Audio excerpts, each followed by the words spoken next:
Bismillahir Rahmanir Rahim, Sahih Al-Bukhari, the book of knowledge, hadith number 106. Hazrat Ali Raziyallahu Ta'ala narrated that the Prophet ﷺ said, "Do not tell a lie against me, for whoever tells a lie against me intentionally, then he will surely enter the hellfire." Hadith number 107, narrated by Abdullah bin Az-Zubair Raziyallahu anhu, that I said to my father, "I do not hear from you any narration hadiths of Allah's Rasul Sallallahu Alaihi Wasallam as I hear his narration from so and so."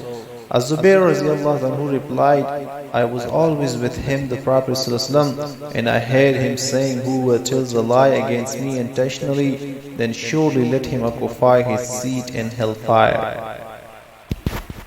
Hadith number 108, narrated by Anas Raziyallahu anhu, the fact which stops me from narrating a great number of hadiths to you is that the Prophet ﷺ said, "Whoever tells a lie against me intentionally, then surely let him occupy his seat in hellfire."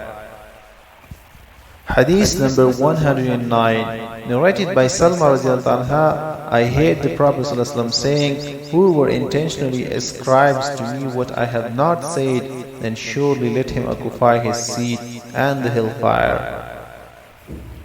Hadith number 110, narrated by Abu Hurairah Raziyallahu anhu, the Prophet ﷺ said, "Name yourselves with my name, use my name, but do not name yourselves with my kunya name, example Abul Qasim, and whoever sees me in a dream, then surely he has seen me, for Satan, the devil, cannot impersonate me, and whoever tells a lie against me intentionally, then surely let him occupy his seat in the hellfire." Hadith number 111, narrated by Shabi Raziyallahu anhu, that Abu Juhayfa said, "I asked Ali Raziyallahu anhu, have you got any book which has been revealed to the Prophet ﷺ apart from the Quran?" Ali replied, "No, except Allah's book, or the power of understanding which has been bestowed by Allah upon a Muslim, or what is written in the sheet of paper with me." Abu Juhayfa said, "I asked what is written in the sheet of paper." Ali Raziyallahu anhu replied, "It deals with the diya, compensation, blood money, and paid by the killer to the relatives of the victim, the ransom for the releasing of the captives from the hands of the enemies, and the law that no Muslim should be killed in qisas, equality in punishment for the killing of a disbeliever." Hadith number 112, narrated by Abu Hurairah, in the year of conquest of Mecca, the tribe of Khwaza killed a man from the tribe of Bani Layth in revenge for a killed person belonging to them. So they informed the Prophet ﷺ about it. So he rode his Rahila, she-camel, for riding, and addressed the people saying, "Allah held back the killing from Mecca." The same narrative is doubted where the Prophet ﷺ said elephant or killing, as the Arabic words standing for these words have great similarity in shape.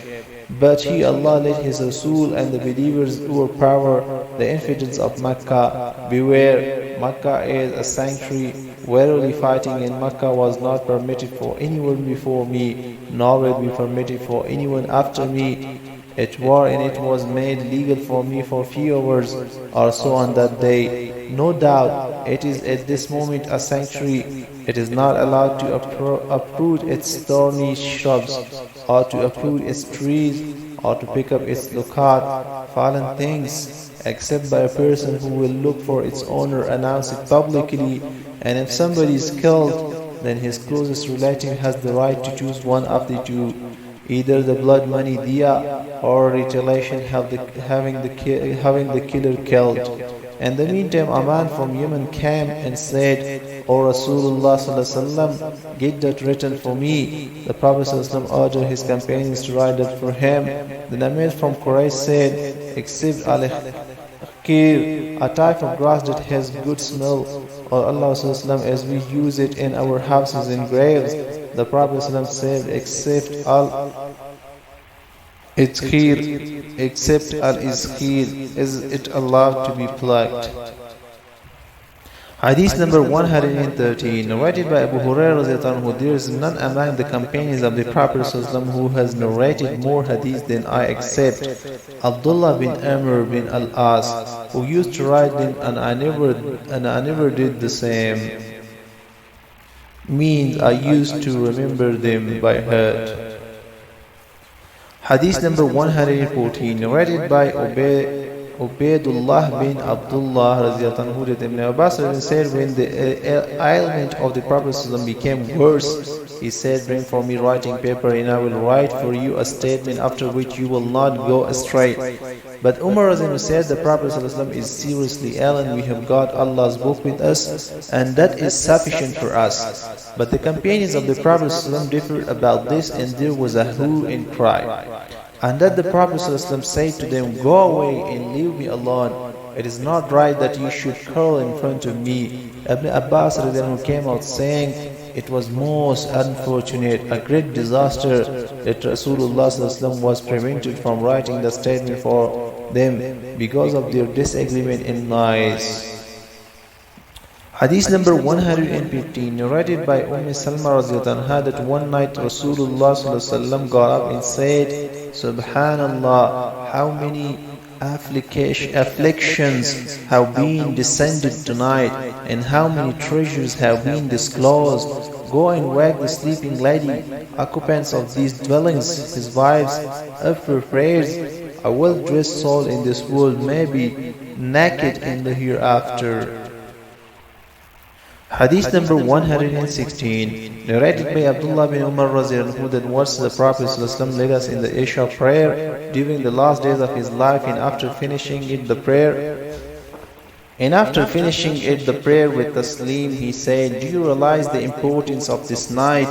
Nobody present on the surface of the earth tonight will be living after the completion of 100 years from this night. Hadith number 117, narrated by Ibn Abbas that I stayed overnight in the house of my aunt Maymuna binti al-Haris, the wife of the Prophet while the Prophet was there with her during her night turn. So the Prophet offered the Isha prayer in the mosque, returned home, and after having prayer for rakat, he slept. Later on he got up at night and then asked whether the boy, or he used a similar word, had slept. Then he got up for the prayer, and I stood up by his left side, but he made me stand to his right side, and offered 5 rakat followed by 2 more rakat. Then he slept, and I heard him snoring, and then after a while he left for the Fajr prayer. Hadith number 118, narrated by Abu Hurairah that people say that I have narrated many hadiths, the Prophet's narrations. Had it not been for 2 verses in the Quran, I would not have narrated a single hadith. And the verses are, verily those who conceal the clear sign in the guidance which we have sent down, up to most merciful. And no doubt our Muhajir immigrants brothers used to be busy in the market with their business bargains, and our Ansari brother used to be busy with their property agricultures. But I, Abu Hurairah, used to stick to Allah's Rasul contending with what will fill my stomach, and I used to attain that which they used not to attain, and I used to memorize that which they used not to memorize. Hadith number 119, narrated by Abu Hurairah that I said to Rasulullah, I hear many narration hadiths from you, but I forget them.